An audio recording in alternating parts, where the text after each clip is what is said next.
Bonjour et bienvenue, voici notre tour d'horizon économique, géopolitique et boursier. Nous sommes le vendredi 17 mars pour comprendre comment tourne la planète finance en cette journée des 4 sorcières. C'est sur la bourse au quotidien et nulle part ailleurs. Et l'épisode du jour s'intitulera Dernier coup de poker, tapis sur les BTP. Ouais, je fais allusion à cette spectaculaire tension que l'on observe depuis hier sur le 10 ans italien, dont le rendement se retrouve propulsé vers 2,58%. Rappelons-nous qu'au mois d'août dernier, ce rendement flirtait avec les 1,20. Il a donc plus que doublé, mais surtout par rapport au Bund, le spread, l'écart vient de franchir ce cap non seulement psychologique mais également technique. Des 200 points, on est à 210, ce qui indique sans aucune ambiguïté que nous avons là une situation de crise potentielle.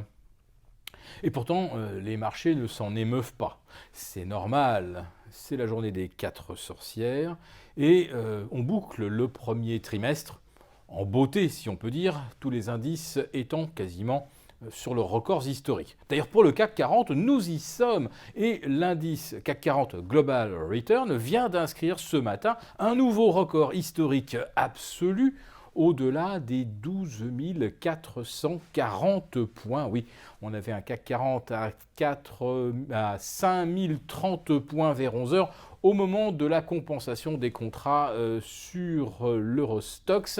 On a bien sûr tiré les cours à dessein pour améliorer la sauce sur ce premier trimestre qui se conclut sur les places européennes par des écarts s'étageant entre plus 2 à plus 5%.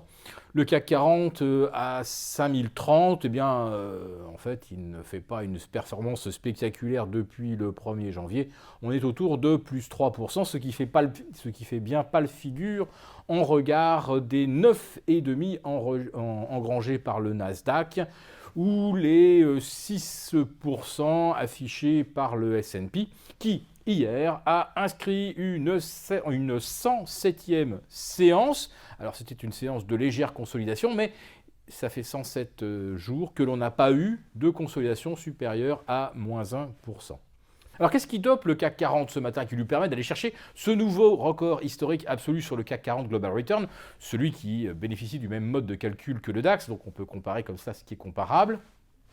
Eh bien, c'est le compartiment bancaire. Et oui, les banques qui se réjouissent de cette tension des taux qui va améliorer leur marge.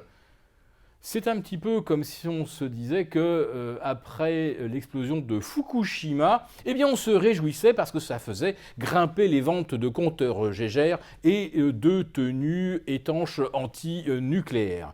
Oui, nous en sommes là, ça paraît complètement fou. On a une tension des taux qui n'a que des aspects quasiment dépressifs sur l'économie et qui met à risque tous les spéculateurs qui ont du levier.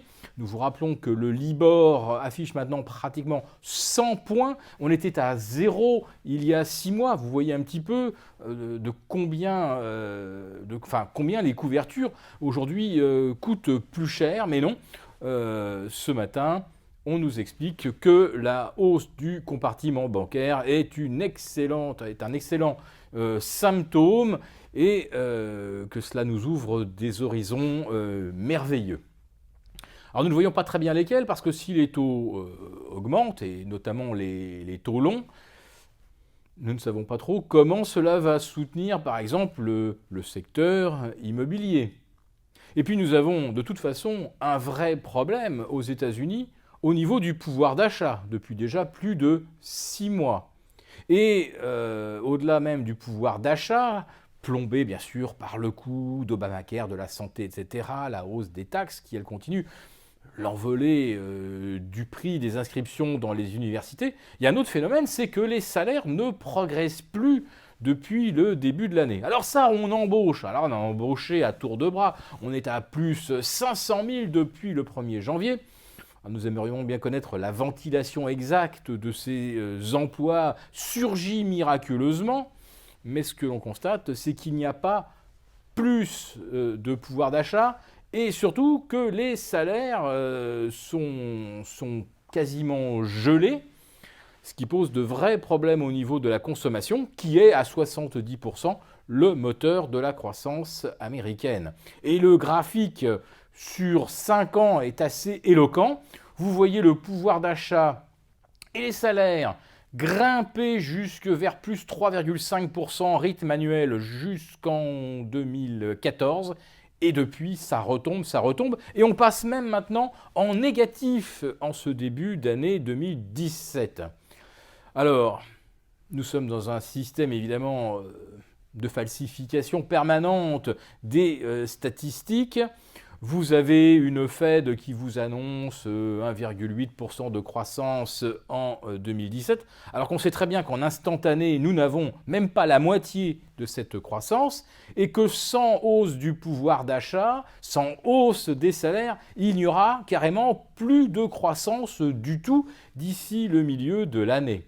Alors, plus de croissance, de l'inflation et des taux qui grimpent. Comment peut-on continuer de battre des records comme on le fait? Eh bien, la réponse est simple. Les investisseurs qui ne considèrent aujourd'hui que les aspects techniques du marché, on a l'impression qu'ils ne savent pas ce qu'ils font, mais ils savent exactement ce que cela leur rapporte. Lundi, ça sera une autre musique. Un nouveau coup de poker, une nouvelle donne. Alors, restez couverts.